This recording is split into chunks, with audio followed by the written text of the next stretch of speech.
And now the news in detail. Vice President Kashim Shettima has reaffirmed the functional involvement of the youth into the decision-making circle of the renewed hope administration of President Bola Ahmed Tinubu, as they remain the vehicle for all developmental projections. The Vice President, represented by his Deputy Chief of Staff, Ibrahim Hassan, reaffirmed this at the 10th Anniversary Legacy Conference, themed Shaping Africa's Future with AfCFTA, that's Africa Continental Free Trade Area, and Agenda 2063. The event was organized by the Mandela Washington Fellowship Alumni Association and held in the Banquet Hall of the Presidential Villa. Here's a report as presented by Daniel Obi, who monitored proceedings from the Umaru Musa Yaradua Center, Abuja. The conference brought together distinguished speakers, alumni, and stakeholders to reflect on the past, present, and future of Africa's development, with particular focus on the role of the youth in shaping the economic future of the continent. The Vice President, who declared the event open, applauded the mutual alignment of interest between the government and that of the Mandela Washington Fellowship Alumni Association in Nigeria in repositioning the Nigerian youth for leadership. There is no nation that can prosper without investing in its youth. They are the vehicles for our development projections and the chains that link our policies to the future. Some of the goals we have set, both locally and globally, are unattainable without the active involvement and energy of our youth.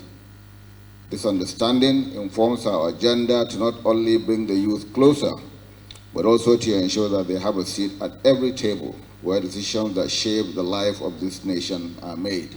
The Minister of Youth Development, Comrade Ayodele Olawande, who described himself as the chief servant for the youth, congratulated the Alumni Association and the U.S. Department of State for their commitment to empowering young people across the African continent.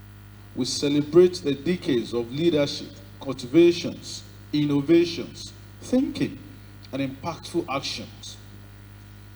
The Mandela Washington Fellowship has not only transformed the life of over 6,000 alumni across the continent, but has also amplified the voice of the young leaders.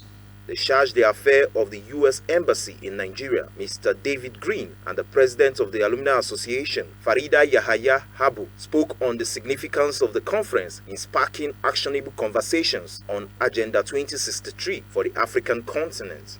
I want to say thank you to the Alumni Association of Nigeria for organizing this event and for inviting folks. I also want to point out, I was told that there are about 6,500, give or take, Mandela Washington Fellows around the continent over the 10 years of the program, and there's just over 600 of them from Nigeria. That's pretty impressive, but as we know, 1 in 4 or 5 Africans is a Nigerian, so I think we see that Nigeria has only 10% of the MWF.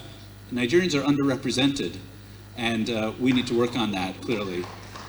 Our impact has been far-reaching and enduring.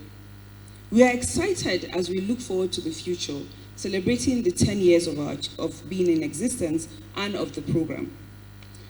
We remain steadfast in our mission to create a better Nigeria by working with multiple partners and stakeholders. The conference climaxed with the launch of the Ubuntu Trade app, which is hoped will leverage on the youthful demography of the African continent to spur up innovative trade ideas and break through existing trade barriers across the continent. Daniel Obi, ASO Television News.